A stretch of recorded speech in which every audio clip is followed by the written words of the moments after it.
Begitulah dengan Rasulullah.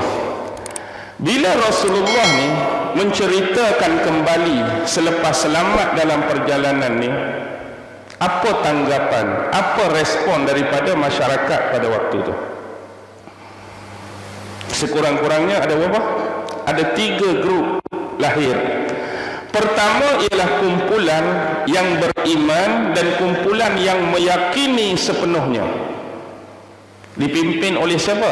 Abu Bakar As-Siddiq. Malah dipersoalkan, dipertanyakan kepada Abu Bakar, kamu percaya tak Muhammad cerita sekian-sekian? Kamu percaya tak Muhammad cerita macam ni, macam ni? Kalaulah Muhammad yang bercerita, kalaulah Muhammad yang mengkhabarkan, lebih daripada ni pun aku pasti akan membenarkannya. Sebab itulah Abu Bakar digelar As-Siddiq, kerana membenarkan tadi. Dan diikuti oleh sahabat-sahabat yang kuat iman mereka, percaya sepenuhnya. Yang kedua ialah yang totally menolak, totally menentang, totally tidak mempercayai. Golongan mana? Golongan yang sama sebelum peristiwa ni pun, golongan ni lah aduk lawan Nabi pun, tak percaya kat Nabi pun, aduk tentang Nabi pun, diketuai oleh Abu Lahab, Abu Jahal, Umayyah bin Khalaf, Utbah bin Al-Walid, Nadar bin Haris, Uqbah bin Abi Mu'is, Al-Walid bin Al-Mughirah, nama-nama besar. Tapi ada something special di sini.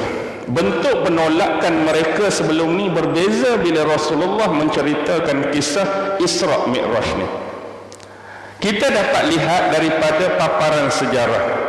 Sebelum peristiwa ni berlangsung, dengan bahasa mudah, Nabi nak buka mulut saja, cerita pasal Islam, dakwah pasal Islam, tabligh pasal Islam, mereka mengambil sikap tidak mahu mendengar dakwah Nabi. Seolah daun-daun telinga mereka ni mereka tutup. Cerita saja pasal Islam, nak tarik saja pasal agama ni, pasal syariat ni, kami tak mau dengar, kami tak mau dengar. Bahkan antara sikap mereka yang lain ialah cantas dan sailang. Dari sudut mana? Bila mana mereka melihat Rasulullah cuba menceritakan Islam ni pada individu lain, mereka tengok Nabi Muhammad duk cerita Islam pada orang ni. Bila berlalu saja Nabi Muhammad, mereka pergi sailang, mereka pergi cantas.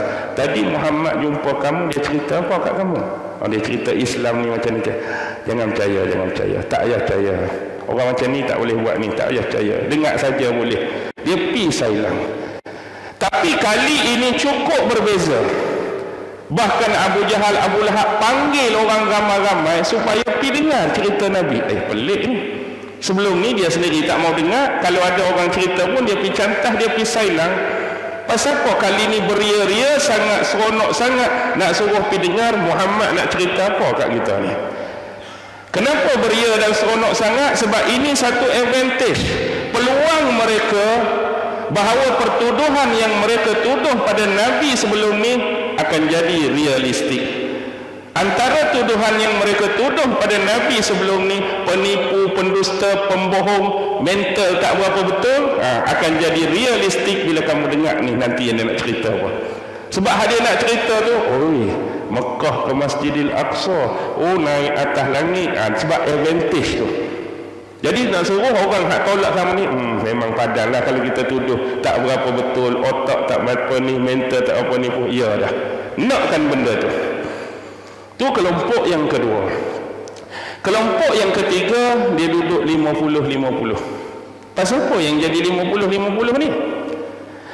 Sebab untuk menolak, dari sudut nak tolak, mereka hanya ada 50%. Kenapa? Sebab Muhammad yang mereka kenal sebelum ni tidak pernah bercakap bohong. Nak tolak, tapi hak kita kenal Muhammad tak pernah cakap bohong dengan kita. Daripada dia kecil, daripada dia lahir sampailah dia dakwa dia ni jadi Nabi, dia jadi Rasul, dia tak pernah cakap bohong. Untuk kita tolak tu payah. Tak akan sama sekali seseorang akan merosakkan dia punya reputasi hanya kerana satu kisah ni dia nak rosakkan reputasi hak dia pegang selama ni. Kalaulah reputasi ni ada pada tuan-tuan, Sekarang ni tuan-tuan umur 50. Dari kecil sampai umur 50, orang-orang di Masjid Khairiyah ni kenal tuan-tuan tak pernah cakap bohong. Mesti tuan-tuan nak jaga legasi, warisan dan reputasi tu. Tapi lama dah orang tak percaya kat aku ni 50 tahun.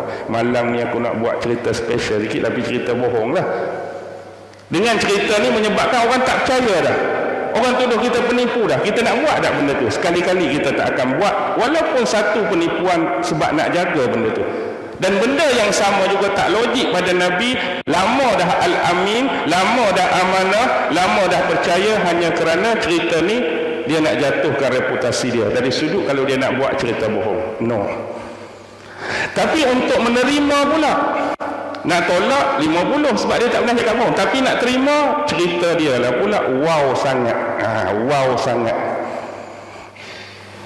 Wow sangat tu lagu mana? Pi daripada Mekah ke Masjidil Aqsa, balik malam tu juga. Dua hala tu, satu hala balik. Tapi kalau tu pun okey lagi. Tapi yang masalahnya naik ke langit tu.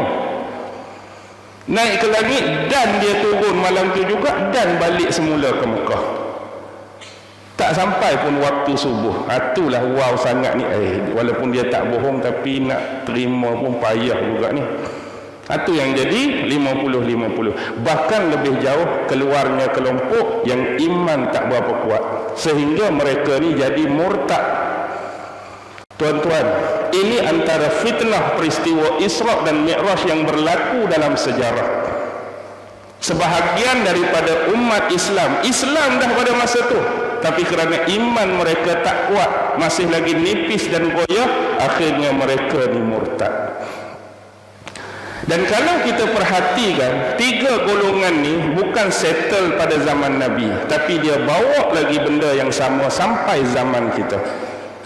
Hak percaya keseluruhan, semua kami percaya Isra' Mi'raj, ada lagi kekal sampai hari ini. Hak tolak semua sekali pun, hak tentang semua sekali pun, tak masuk akal lah, tak logik lah, tak rasional lah, ada juga. Ada juga hak 50-50. Macam-macam lah pesen 50 tu.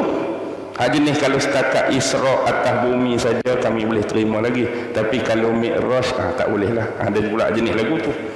Dia macam-macam pesen lah hak nombor 3 tu. Ada kalau jenis kami dapat bukti, terbukti setelah dianalisis, diuji, kaji, observation, baru kamu terima. Selagi tak dapat dibuktikan, maksudnya kami duduk tengah-tengah. Ada juga style lagu tu. Dia nak bukti dari sudut saintifik pula. Mana nak masuk saintifik dengan mukjizat. Mukjizat akan melampaui saintifik. Dia tak boleh nak tembus, dia tak boleh nak terobos pun. Okey. Baik. Sekarang ni yang memperjalankan ialah Allah. Asra bi 'abdihi. Asra bi 'abdihi. Allah tukar kata ganti bagi Nabi Muhammad dengan menggunakan lafaz hamba. Allah tak sebut dalam ayat ni level dan kedudukan Nabi. Asra bi rasulihi, tidak. Asra bi nabiyihi, tidak. Bahkan kata nama diri Nabi Muhammad pun, Asra bi Muhammadin pun tidak. Tapi Allah menggunakan asra bi 'abdihi. Sama dalam Al-Kahfi, alhamdulillahillazi anzala ala abdihi juga. Stigma, skeptik, penggunaan lafaz hamba di sisi kita, bila sebut hamba tu kita nampak benda tu remeh. Bila sebut hamba kita nampak aib. Bila sebut hamba kita nampak rendah. Kerana stigma dan skeptik hamba ni ialah seseorang yang dipunyai, seseorang yang dimiliki, ada tuan dia, ada majikan dia, boleh diperintah sesuka hati, boleh dipergunakan sesuka hati. Tu skeptik hamba duduk dalam kepala kita. Tapi Allah nak bagi tahu di sini, selepas kedudukan dia yang paling tinggi sebagai Tuhan, sebagai pencipta, sebagai pengatur alam semesta, martabat kita keseluruhan makhluknya adalah hamba. Ingat, hamba di sisi Allah adalah kedudukan yang istimewa, kedudukan yang tinggi, kedudukan yang special. Yang membezakan kita cuma nama, yang membezakan kita cuma jawatan, yang membezakan kita cuma gelaran. Atas dunia ni kita diberi nama macam-macam, tapi hakikatnya status kita semua hamba Allah. Nama apa pun hamba Allah. Gelaran Datuk, YB, Tan Sri, Perdana Menteri, Presiden, hakikatnya semua hamba Allah. Gaji 1 juta sebulan, 10,000 sebulan, 100,000 sebulan, tak ada gaji apa gaji, tetap semua hamba Allah. Kurus, gemuk, hamba Allah. Tinggi, rendah, hamba Allah. Putih, hitam, hamba Allah. Tak ada kecuali. Baik.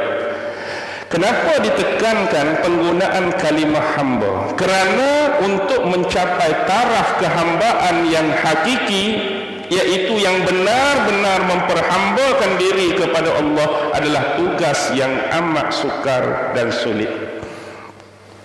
Umum ya kita hamba Allah, tapi nak klasifikasikan secara sebenar kita memperhambakan diri kepada Allah tu susah. Sebab rata-rata manusia yang hidup pada hari ini jadi hamba kepada 3 ataupun triple ni, ramai. Pertama ialah hamba kepada sesama manusia. Yang kedua, hamba kepada iblis setan. Yang ketiga, hamba kepada harta dan hawa nafsu dia. Ini paling ramai. Tapi nak cari hamba yang betul-betul memperhambakan diri kepada Allah dalam erti kata yang sebenar, sulit, susah dan sukar. Ramai yang saya sebut tadi lah. Hawa nafsu duduk depan, harta duduk depan, wanita duduk depan, iblis setan duduk depan, sesama manusia duduk depan. Fahami secara tersirat akan makna kehambaan ini.